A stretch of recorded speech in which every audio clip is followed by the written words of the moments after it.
आज आम मु गोटे बढ़िया रेसिपीटे सेयार करी रातिर किसी बड़का रुटी बड़ी जाऊँगी छुआ को जाचिला बेलू छुआ खाऊना तो से बड़का रुटी आम आज गोटे बढ़िया ब्रेकफास्ट हो छोट छुआ टिफिन लंच हो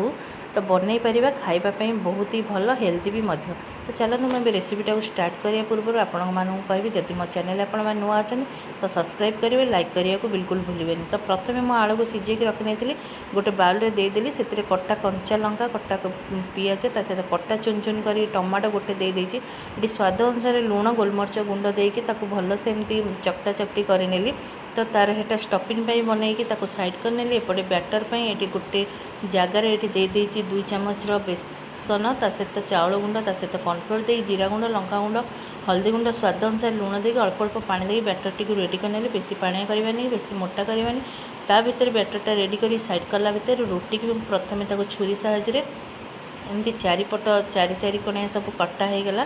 तो कोन टाइप काटी मुझे जदि रुटीटा फुली तो बहुत ही बढ़िया तो स्टफिंग दवापाई बहुत भल सहज हो तो एमती सब आलूर स्टफिंग मुझे गोटे प्लेट सब सजाड़ी नेली ता भीतर मोर कड़ाई तेल देकी गरम करनेली से जो बैटरटा को रेडी करनी से गोटे गोटे बुड़े एमती एपट सेपट कर छाणी नेली तो आपण मैंने निश्चिंत जदि घरे रुटी बलुची बिल्कुल भी वेस्ट करंतुनी तो एमती ही बन खाई सारापर अधिक पसंद हो सी आपण मानक थे नुहे बार बार कहे बनई दियो सप्ताह आप 2 ରୁ 4 थर निश्चिंत थे बनईकी देवे।